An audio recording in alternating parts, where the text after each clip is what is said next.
All right, back to business. Back to trying to discuss creativity. And I'm gonna try this afternoon to find out with you, because remember, I also need some help, because I'm also into this plateau of creativity for the last 6 months where I shoot always the same thing. And it's a little bit difficult once you're into something to get out of it. It's a little bit depressing, but at the same time, if you like what you're shooting, you really have to try to push yourself to come out with something new and different. You could spend your time shooting the same thing over and over again if it makes you happy, but if you guys are here today, I believe it's because we are trying to push ourselves a little bit further. Maybe I'll try the other mic. Okay. Oh, better. Okay. So first, I'd like to just summarize a little bit about the things we've talked this morning. We talked about composition, and we talked about the ethics of photography. In my opinion, these two things are the key starters for you to try to come up with more creative work. So, as we talked about this morning, about the composition part, learning how to see things, learning how to look at things is going to help you come up with different composition. If you look at things a different way, you're going to shoot a different way. That's already a really good start. So this was, of course, my view on composition applied to travel photography. I've got a few comments earlier on asking me to maybe define what I'm talking about. I started talking blah, blah, blah a lot this morning, but maybe not defining travel photography, street photography. A lot of people talk about street photography, a lot of people talk about travel photography.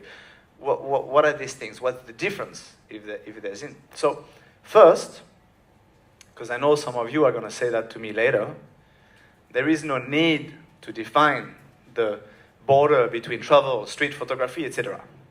But I'm going to do it anyway, because I run street photography workshops in Hoi An, and people come to me to do street photography, and they want to shoot conical hats in front of yellow walls. And I tell them this is not street photography. So, what is the difference between travel and street photography? Any idea? You guys had your coffee yet? Yes, John. Street you can do it anywhere, right? In your own town or whatever. Travel you need to spend money to go out.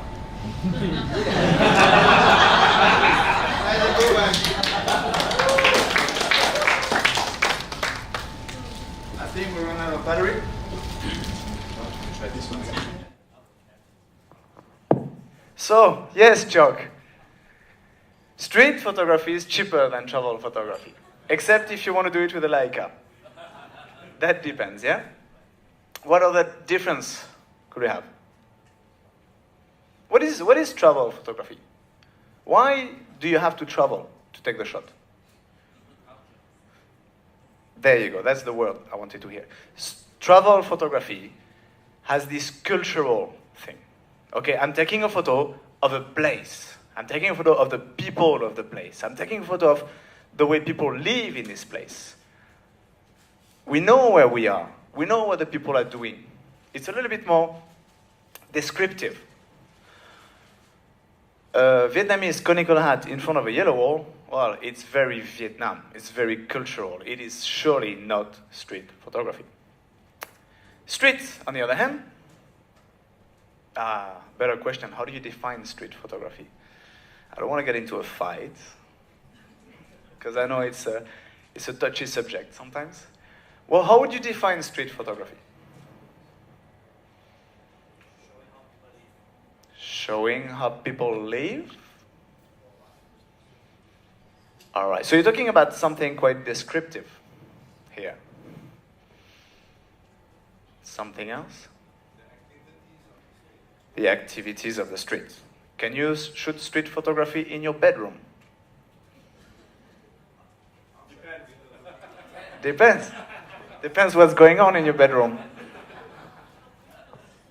Let's not ask James about that.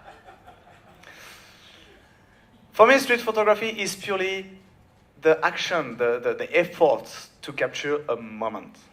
It is all about the moment. It is all about trying to wait for that moment where all your layers or your subject things are interconnected and something is going on. We do not need to know where you are. We do not need to know who the people are. Street photography, you don't go talk to your subject. Travel photography, you want to go talk to them. You want to go interact. You want to get to know about them. So it's a very different way of looking at things. Personally, when I go take photos in Hoi An, I need about half an hour to stop looking at travel things, but looking for the street shots. It's a different way to look at things, and I've been getting inspiration from street photography for the last year, because I think it just helps to learn to look at things a different way, yeah? So I just wanted to define that so we know what we're talking about. So looking at things in a different way with your composition is going to help you to already frame things a bit more originally. And being true to yourself. We talked about the ethics before. We talked about, let's stop talking about staging photos or what and stuff. About yourself. Shooting what you want to shoot. Shooting what makes you feel something. And we've seen the photos. The presentation we just had, yeah? I mean, here's ripples on the water. Yeah, it's ripples on the water. But put these photos together with the explanation, with the title, with the emotion that Chuck was describing us. It's just very powerful. So it is about what you feel like doing. So some people have asked me to show more of my photos, so I've been adding a bit more photos. Okay. If you want to talk about composition. So the idea here, back to the basics, back to the composition part, the background I wanted was the rice field, and behind there was a lot of mess. So because I'm thinking background, foreground, light, and my subject only later, I'm thinking this is the background I want, and everything which is around it, I don't want it. So I'm going to have to crop things a different way. It works really well for portraits, for example. Maybe I'll show you some examples here. Okay, trying to composition technique, trying to create frames, trying to create symmetry, etc. is also a way to compose. The idea here was to just keep the ladies as frames, to frame the man in the middle, and lucky enough, the man stayed in the middle for like 30 seconds, kind of putting his pants back, his long G back, with his FUC t-shirt. That was interesting. Anyway, okay. I think one of the way for people who are into travel photography to improve their travel photography, remember we're doing travel photography. Photography is only half of what we do. The travel is the other part. If you learn how to travel smart, if you learn to get to the people, if you learn to get lost, and you arrive somewhere, the first thing you want to do is try local food. I know you guys in Malaysia, you love eating all the time, yeah? It's really good to do that. You go in a place, you go in a village, everyone looks at you. Everyone's like, oh, there's a foreigner here. And you sit with them, and you eat their food, and you drink their tea. All the doors will open to you. Okay, you go and smile a lot. Everywhere you go, you smile a lot. My friend Dylan, on the workshop last week, told the group, it's too easy for Etienne, because he can speak Vietnamese, so do like me. Act like a fool. And what he said it really well. You arrive somewhere and you act like a fool. You make yourself look stupid in front of everyone. No one can be more stupid than you. Everyone is like, this guy's crazy. Oh, let's go have fun with him. And you make yourself accessible. So what happens is you don't have to go to the people anymore. The people will come to you. Like, this guy looks friendly. Let's go say hello to him. Oh, look at this guy acting like stupid, trying to work in the fields with us. Let's invite him for tea at home later. This is when the photos happen. This is when you interact with the people and you can, you don't have to force, can I take your photo, can I take your photo?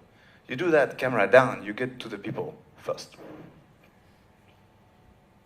And if you see something in all the tour guides that you have to go there, do not go there, yeah? Expect to have all the tourists going there and only shops and people trying to sell you things. You kind of lose the authentic part of where you travel. My goal when I travel is as much as possible to get as far away as possible from where the rest of the tourists go. So traveling to countries which are less visited, like Iran, Bangladesh, is very easy. Going to a place like Myanmar, Vietnam, you do have to drive 3 kilometers further to get away from the tourists, which is very easy, honestly, because tourists always go to the same places. So learning, spending time with your subject, yeah, analyzing the scene, trying to do a lot of things. I have a contact sheet about this photo on the website. Spent about half an hour with these guys. I mean, they didn't care about me. I came in on the boat and I said, hello, this is a floating market in the Mekong Delta. And I was actually standing in their boat. So they're standing on the edge of the boat. The river is just in front of them. And they've been unloading coconuts all morning. And I just came in, I say hello to them. And I came on the boat, I look at them. They say, no problem, go in. I made some coconuts collapse on someone and stuff. People are nice, people are easy. Act, play the tourist card. It's what I do all the time. You were talking about, as Man was talking earlier, taking a photo in Singapore when people get angry. Like, play the tourist card. Sorry, I don't know, sorry, tourist. Yeah? No one is going to get angry with you if you do that. Of course, you don't go and stick your camera in someone's face when they're having breakfast, yeah? Let's not be rude. But play the tourist card and the, sorry, I don't know, it's get out of a lot of situations. So spending time with these guys, and I just couldn't get a photo. There was just two guys in front of a blue sky. When suddenly I saw this line of coconut coming, and I thought it would give me a leading line to lead to my subject, and then I just had to wait. So the moment is not really there with them. I was waiting for something more interesting to happen, maybe them throwing coconut something. I just felt I didn't have the right moment, but them looking in opposite direction created that tension that I think gave the little extra plus for the photo. Get lost, yeah? I'm going to talk about it later. Actually, this photo shouldn't be here. But I'm going to talk about it now. How do you learn photography? How do you learn something new when there's no one to tell you what to do? For me, personally, I learned photography with accidents, what I call happy accidents. I got this picture. I was in North Vietnam, the Red Zao minority people. And I was actually in Sapa, which, I don't know, you heard about Sapa? Which was very good until 3 years ago. If you go to North Vietnam, avoid Sapa. There's some great places around Sapa, just avoid Sapa. And I met this woman in a market in Sapa itself. And instead of going with the tours, etc., because I could speak a little bit Vietnamese, I asked the woman, can you take me to your village? I have a motorbike, I take you to my village. How much? She asked me for like $10. So I went to the village with her. And as I got to her house, she dressed her kids up. So I was like, yeah, okay, it's cool. Kids are dressed up. And they start staring at me like this. But nothing happening, just them staring at me like this. So put the camera down, and I go have food next to the door. There was some noodle soup selling, always time to eat anyway. And I have the food, and as I come back in the house, the kids are just busy doing things. And what happened is I have my Canon Rebel 400D, my first camera, with my fixed 50mm on it, which was an equivalent to about 85mm. So I was really, really close to everything. And I see these two boys now, and at some point, this is actually the big brother, little brother, but they stood in that place where there was light from the window and from the door here. And I saw the light on them, and I thought, that's the place. And what happened is I was stuck against the wall. I was against the wall, and I couldn't go further. And I wanted to frame both of them. I wanted to take that classic shot of one boy, one third, which would have been a little bit too classic. But because I was stuck against the wall, I couldn't step back. The only thing I tried to do is tilt the camera to frame to include as much as them as possible in the frame. And I took the shot. And it happened to be, for some years, one of my favorite shots. But that was an accident. That was purely, you don't wake up in the morning thinking, I'm going to cut the other boy in half. There you go. That's what I'm going to do today. It is about accidents. It is about dealing with the unexpected. And this doesn't happen when your photo shoot is all prepared in advance. Waiting for the moment. Waiting for the time when all your layers come into place. We talk about storytelling in photography. Having one subject doesn't help tell a story. You can imagine a movie with one actor? Is the man running? Is the man sleeping? Is the man eating? You have the supporting character, you have the bad guy, you have the mom, you have the children, and you have the uncle of the bad guy who came back from the dead from 20 years before and did that. You need more elements in your picture to tell more stories, okay?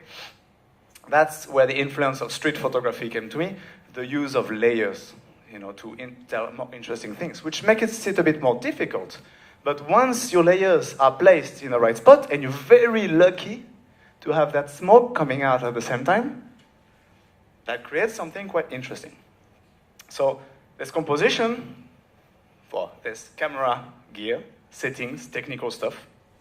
Yeah, boring.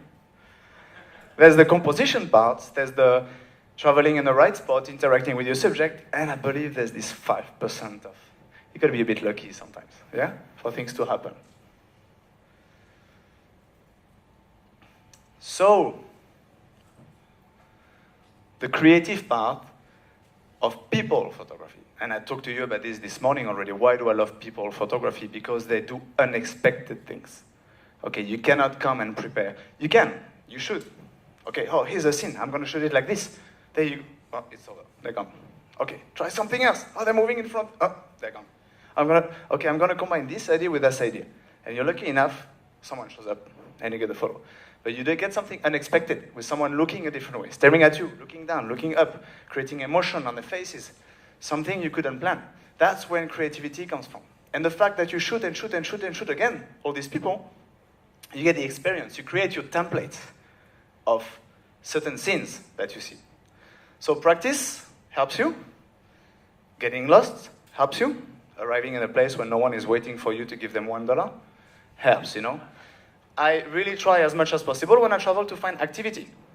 Any country I go to is like, where's the fishing village? Where are the fields and the farmers? Because if you arrive in a village and everyone is sitting having breakfast, oh, hello everyone, can I take your photo? Hey, can I?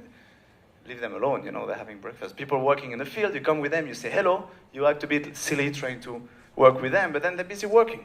So you take photo, you show them, they're having fun, but they're busy working, they get back to work. So the action happens.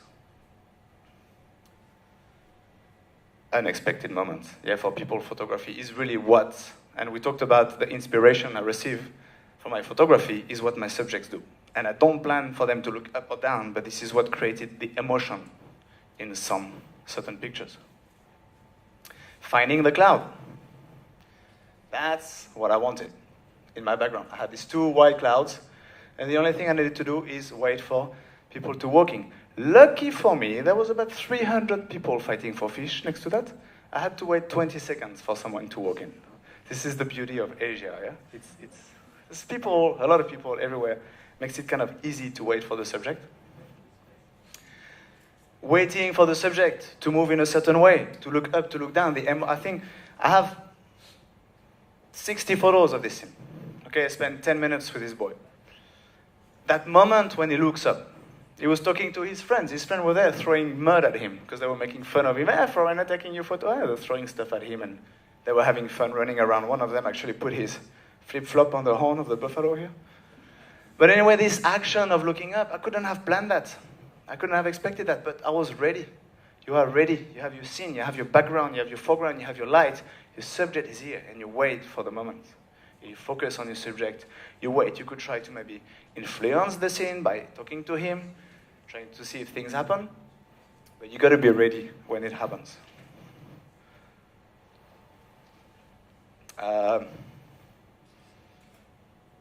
You got to be lucky sometimes, yeah? So that was last week, actually. There was these two guys working here. They were actually looking at me. And this guy here. And they were talking together like, hey, look at the foreigner taking photo. Ah.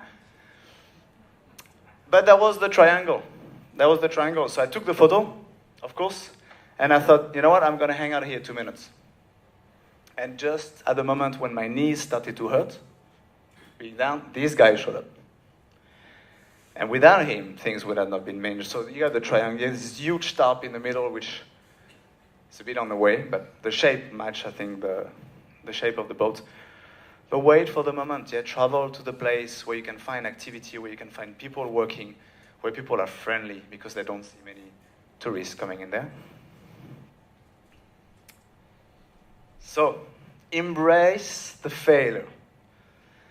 You get accidents, okay? You fail. Don't disappoint yourself. Don't be depressed. I went to shoot today. I've got nothing.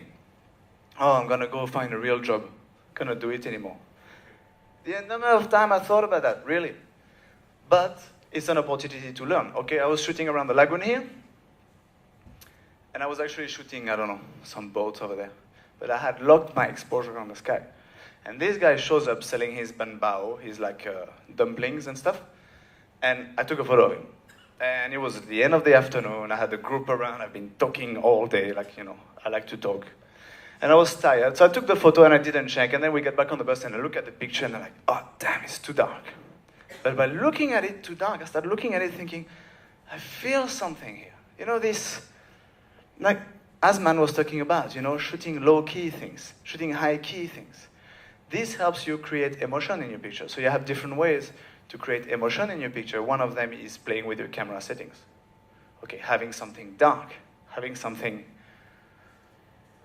out of focus can help you create emotion in the subject.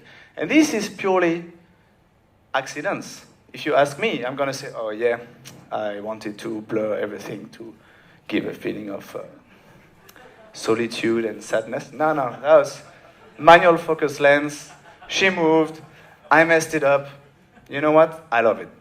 I love it. Yeah, it created that extra bit of something. But this is an accident, purely an accident. But you get accidents when you go out and shoot. You go out and shoot, you go out and shoot, you go out and shoot. And if it's too easy, you stop and you get a new lens that you're really not comfortable with. And you put your camera on full manual. And you buy a manual focus lens. And you struggle. And you hate yourself. And you say, this French guy who told me to do that. If I see him again. But you learn something out of this. Yeah? The experience that you get from it will help you in another situation. It's also like the type of photography you do. For my travel photography, I learned so much from shooting weddings. You shoot weddings, you get faster. You should travel, you get better with natural light. You shoot food in a studio, you learn to use the light and placement of things for your composition. Try a bit of everything until you find what you really like. But everything is going to teach you something about photography, because at the end, it's photography. That's a good one. In a fishing village, really, this is exactly what happens. In a fishing village in Vietnam with a group, this girl comes to talk to me and say, oh, I see you do a lot of silhouette, which is one of the things I'm trying to break at the moment. My friends call me Mr. Silhouette, and it's not funny. It's like a disease. So anyway, she said, okay, how do you do silhouette? And I take my camera and I take my screen, and I say, well, you just put your camera down and aim towards the sky. Your camera is going to expose for the sky, everything will be dark. And as I do that, I see this. I see this thing I didn't even look in front of me. I was like, oh, that's cool, and I took a shot. One of my favorite silhouette ever. Just pure accident.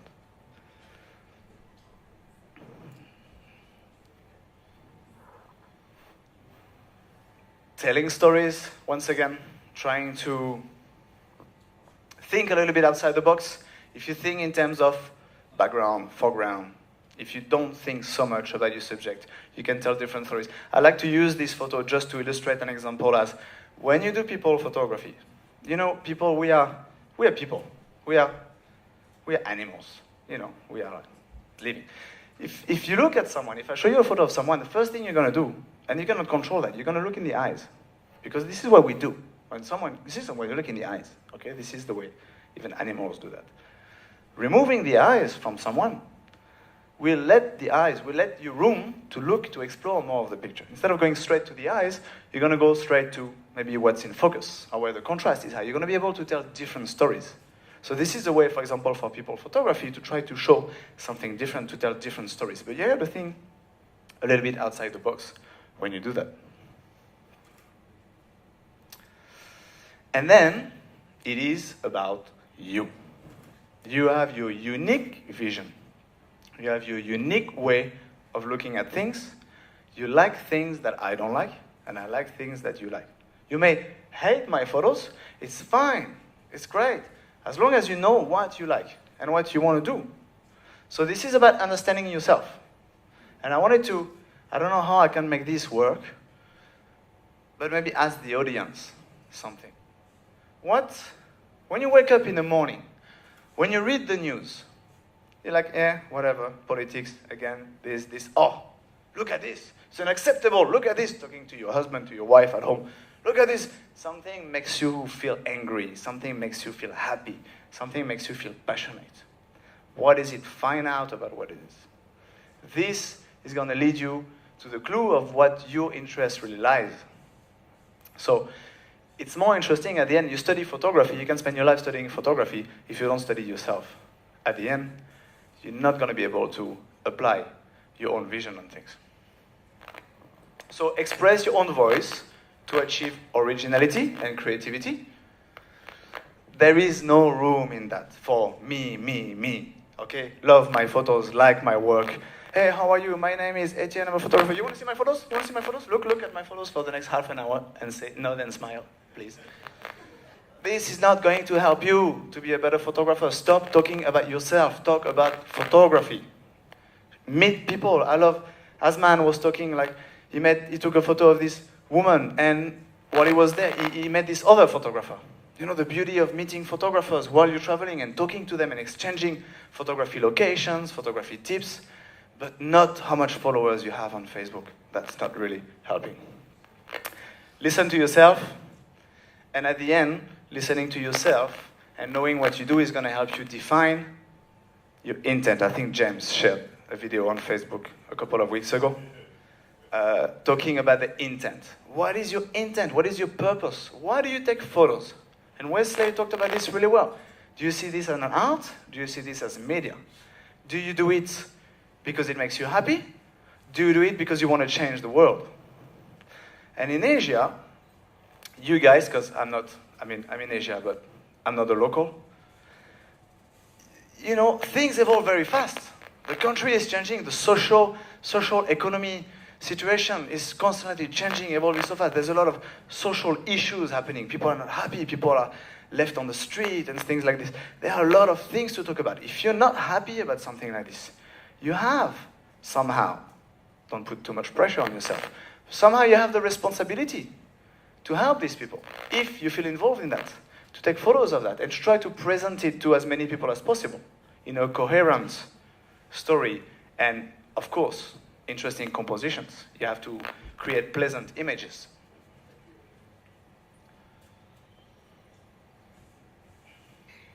What is that? All right. This is my little street influence, trying to create shapes, lines, or a moment where two people, the third one was actually lighting his cigarette like 5 seconds before. And as the other guy came, like he gave him his cigarette to do it. So it would have been nice to have the three of them lighting the cigarette. But you see the moment coming, you anticipate the action. Trying to frame things, so basic composition technique, but you come up with an idea. Okay, the photo is cropped because of the 16:9 of the screen. You could see her feet normally. Trying to think what I want to achieve, what I want to tell here, what I want to say.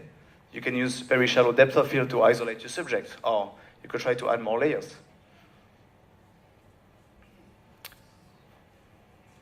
You know how I got that shot? Accident. I'm driving along the lagoon at 6 in the morning with my tripod. This is at the time. This is like 6 years ago, 5 years ago. I was like, I love people photography, but I want to try landscape. I want to try everything and that. So I'm driving around with my tripod and my 16-35 on the Canon, shooting landscapes. And I'm bored to death. There's no foreground. There's nothing happening. The light is okay, but I'm a bit too late because I had a few too many beers the night before. And then I show up and I see this woman.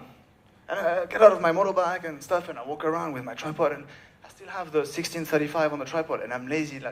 I'm like, she's here. I don't know what I'm going to do. I'm not going to change my lesson. I have my ND filter still on. And I see her and I point and shoot. I literally point and shoot. I put her right in the middle. Oh, let's see what happens. Boom.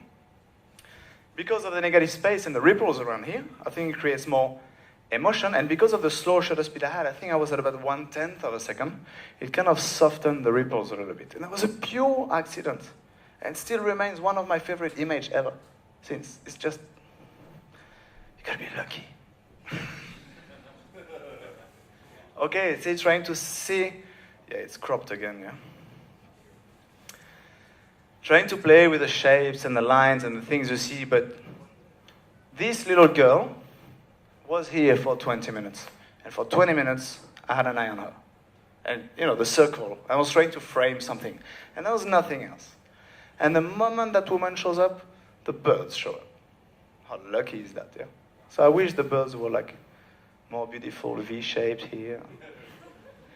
There's always something to say about a picture. And that's the thing with being a photographer, trying to push yourself, trying to be more creative. You're never happy with your picture. If you think you've made it as a photographer, I think I'm the best. I think I can just put my camera down. I don't need to take photos anymore. I proved the whole world I was the best. Nah, sorry, you're doing it wrong, yeah? You're never good enough, never good enough. You wake up again, you try more, it's never perfect. There's always something missing. You always see other people's photos thinking, this guy is much better than I am. Which is good, don't make yourself depressed, but you go back, yeah? Go back to shoot. Trying to, for more, so I talked about this a few times before, and this is something when people ask me, like, okay, you got a portrait. See, we talk about portrait, travel photography on people. A lot of people come to Asia and they have their big zoom lens. They want to take portraits because, you know, portraits are nice and you see the wrinkles of the woman, but then they all look the same. You have a woman, you put her on the third, you take a photo, okay? She's looking at the camera, smiling like this. What's the story? She's just posing for you. Trying to incorporate what's around her. The fact that everything was dark around her, I think, and she was really short. So I framed a little bit higher to try to make her look even shorter, and the negative space around like makes it feel like she's really short in this thing. And lucky for me, I was traveling with a tall client, tall student of mine, who was here. So as she walked by, she looked at him. She looked up, lucky. Just luck, pure luck. Right place, right time.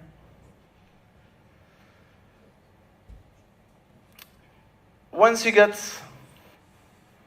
your frame, your light, your background, things you want, wait for the moment. Wait for things to happen, because 7 guys and women standing like this would be a little bit boring. See, I wish they were all doing something different like this. It just didn't happen. But you wait for the moment when the guy calls them and says, stop throwing rocks. And they're like, it's him. Something like this. So, you do photography for a purpose. Because you like it, not because it's trendy to do photography. You cannot imagine the number of photographers I see who do photography because walking around the street with a big camera like this on your shoulder is so cool. So cool, like all the girls look at you and stuff. You cannot imagine. I live in Hoi An, yeah? Hoi An is like full of tourists. There's only 3 streets. You see them, there's like 100 tourists per square meter.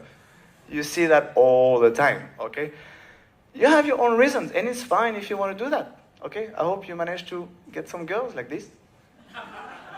But usually it doesn't really work. So myself, why did I start photography? I started photography after I moved to Vietnam 11 years ago. I moved to Vietnam, and after 6 months in Vietnam, I told myself, this is so interesting.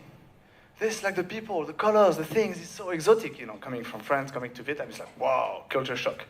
I want to take a photo of that. I want to show my parents and my friends at home how it is. And I bought my first camera when I got my first paid. And I started to go around and take photos. And more than the love of photography, that took about 1 year to start, the love of traveling, the love of, I'm not working today, I take the motorbike, I go, there's a road going over there, I'm following that road. I don't know where it goes, I'm going to go there and take photos. And when I started to really appreciate photography, there was a very old lady standing in the house here next to the window. I had to go get her shot. So instead of just waving from far away, I had to find a way to get in her house. Xin chào! Oh, she's looking at me like, what do you want? Okay, what are you doing here? Is this your cat? Oh, is your cat? And then she happens to be really friendly. I tried to find reasons, to find excuse to go in her house. Not like, oh, can I come in your house, take your photo? It's too easy. I gotta try to go. It's too easy, yeah? It's too easy. People are so accommodating as well, yeah? Like in Asia, People, they're nice. You know, like, oh, you're taking a photo, they're carrying 20 kilo of something on their shoulder, and you take photo of them, and they stop and pause for you, time for you to take your shot. Ah, keep walking, keep walking. So it's a bit too easy. You go and show interest. One of my main thing I do is when I find something, I'm going to ask people what they do. And by showing interest, people appreciate it. What is this you're doing? Oh, is this rice? Oh, I've never seen rice before. How do you do that? Yeah? And okay, and okay, but people, they're like, oh, you're coming from your country and you're interested in me, in my life, in what I do. Oh, come, I'll show you a bit more. Hey, see, in rice we do that, and come home, this is where we dry the rice, and, you know, the doors open, and things happen. So the love of traveling, the love of meeting, this is like photos I took last week on a tour, like being fit in the water, shooting the people, getting to know them, getting in their house, having a chat with the locals and over coffee, you know, even if you don't speak the language, you try to communicate. You are actually traveling. You're not staying in your 5-star hotel, going to the massage every day. You are getting lost. You are going in the countryside. You are getting to know the people. Of course, we all have... So I don't want to know what happens here. But this is the best part. And if you come back home without a good picture, didn't you have a great day? A fun day with the people, getting to know how they live, getting to know them, and having a lot of food. Always. This is fun, yeah? So, yeah, this is the thing, yeah? This is like, once you're here, like, oh, I gotta go in the mud. Oh, there's some kind of weird animal in this mud, I don't know, but oh, that photo, the light is perfect, the lady on the board, and all right, let's go in, you go in, and then you get out of here, and I go with clients, they're a little bit older, and they're like, oh, really, we have to go in the mud? Oh, I'm not sure about that. Say, come on, come with me. And they go with me, and they're like, oh my God, is this dirty? And the week following that is like, oh my God, when we were in the mud, it was amazing. I've never done that before. The experience you live by doing this thing, by traveling, you feel a bit like an explorer. And if you're like me and you try to go away from the main places, you know, you try to go beyond and meet more people and get a sense of their culture and the way they live. You feel a bit like an explorer. There's no more place to explore on the planet, unfortunately. Maybe a very few ones. But this is my exploration. This is what makes me feel like an explorer. Thank you very much. Thank you, Etienne. Thank you. So after all the crazy things I just said, I hope you have some questions. If you just want to tell me that I'm crazy, it's fine, I know.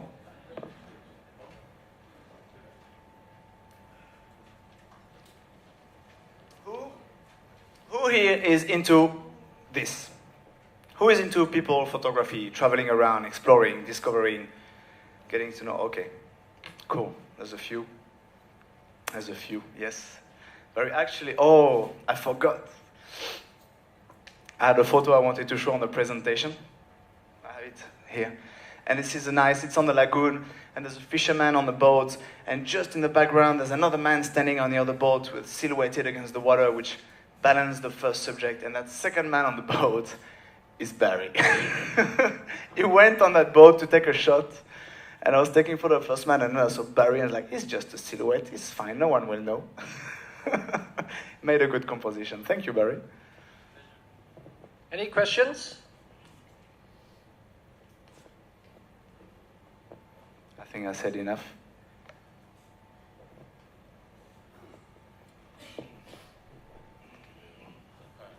Etienne, is it possible for you to show the picture where there were the coconuts? Yes. Yeah. Let's try to find that again. Yeah, it's here. Oh, it's still open. There you go. Coconut. That was a few months ago, actually. Yeah, okay. We were having a discussion here when we saw this photo. Could you explain how you managed to get the depth of feel of the guy and the coconuts? Everything from foreground to background is sharp. It's quite soft. It's quite soft here. Oh, okay. Here. It's getting sharp from here. Right. But yeah, I have a simple answer for you. Okay. F8 on an APS-C sensor. All right. Which gives quite a long depth of field. Wesley, the engineer, can explain us more? No, but yeah. So I really like the shapes Right. of the coconuts, and so there's no way I wanted to blur them. Yeah, they were all part of the composition. Right. So I usually shoot at f8 on my 23mm lens. F8. Okay, thanks. Next.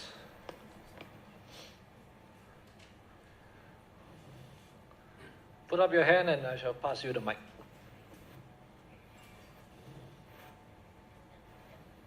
Anybody?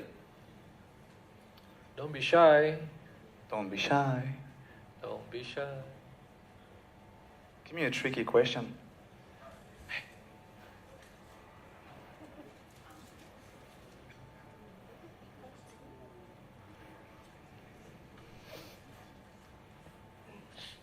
Anyone? No one? All right. I think we can go to our next talk, sorry. Next talk. Next talk. All Thank right. you, everyone. Okay, thank you.